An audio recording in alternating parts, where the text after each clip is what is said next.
जिसको ब्रह्मचर्य धारण करना है ध्यान देकर सुनिए। जब हम कोई गंदी बातें सुनते हैं, गंदी बातें देखते हैं, तब हमारे अंदर गंदी बातों का चिंतन होता है, फिर संकल्प बनता है। पहला, जो हम देखते हैं उस पर सुधार करो, जो हम सुनते हैं उस पर देखो। कोई ऐसी बात तो नहीं सुन रहे जो हमारे अंदर काम जागृत कर दे, कोई ऐसा दृश्य तो नहीं देख रहे जो हमारे अंदर काम जागृत कर दे, कहीं हम ऐसी कोई बातें तो नहीं बोल रहे हैं जो काम उत्तेजना प्रकट कर दे। साथ आपके देखने, सुनने और बोलने का प्रभाव हृदय पर पड़ता है।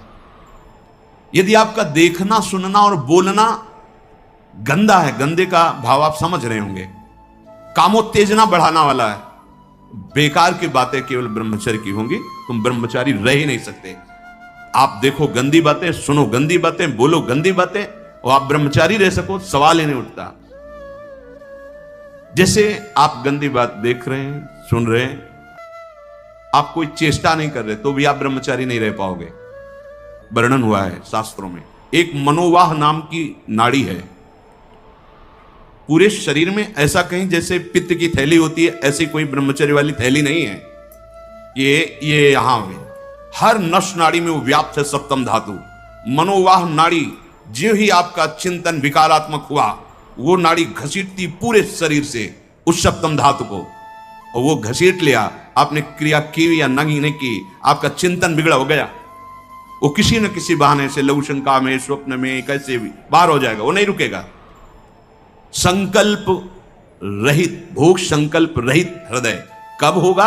जब आपका देखना, सुनना और बोलना पवित्र होगा। बहुत सावधान।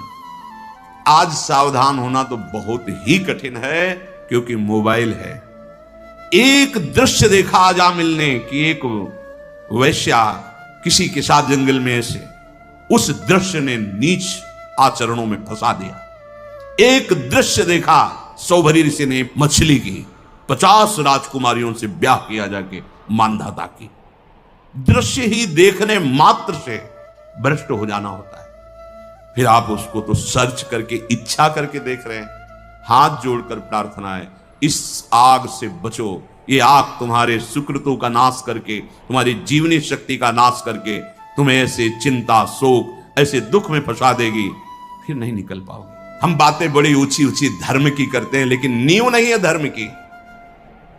ये ब्रह्मचर्य पूर्ण जीवन के लिए अमृत पद है, चाहे गृहस्थी में हो, चाहे व्यापारी हो, चाहे किसान हो, चाहे, और विरक्त मार्ग का तो यही मुख्य ऐसा आधार है जिसके ऊपर वो विविध प्रकार की दैवी संपदा का अनुभव करता है। जो ब्रह्मचारी होता है उसका खिला हुआ चेहरा रहता है, जैसे कमल खिला हुआ, बिना किसी कारण के उसकी मुख मुद्रा में प्रसन्नता होती है। जो ब्रह्मचर्यहीन होता है बुझा हुआ चेहरा होता है, तेजहीन, बिना किसी कारण के वो शोकग्रस्त लगता है। बैठा है, आपको लग रहा है शांत है, लेकिन आप चेहरे को देखो, वो एक शोकग्रस्त है, कुम्हलाया हुआ चेहरा, अशांत चेहरा, मुख प्रसन्न, तन तेज विराजा। यह है भगवत आराधन संपन्न उपासक का। जैसे आग में पैर रखते हुए कोई चले तो कैसे चलेगा, ऐसे ही ब्रह्मचारी की पहचान है। इतनी स्फूर्ति उसके अंदर होती, जैसे आग में चलने वाला पूरा पैर नहीं रख पाएगा, अगला कदम रख देगा क्योंकि ताप लग रहा है, ऐसे उसकी स्फूर्ति होती पैरों। प्रारंभिक ब्रह्मचर्य में जनेन्द्रीय का ब्रह्मचर्य अत्यंत आवश्यक है। यदि जनेन्द्रीय जन्य व्यभिचार दोष से युक्त है तो कदापि उसे भगवत प्राप्ति नहीं हो सकती। शुभ गति व्यभिचारी शुभ गति चाहे, असंभव। और भगवत मार्ग में सबसे बड़ा दुश्मन यही व्यभिचार दोष है, काम।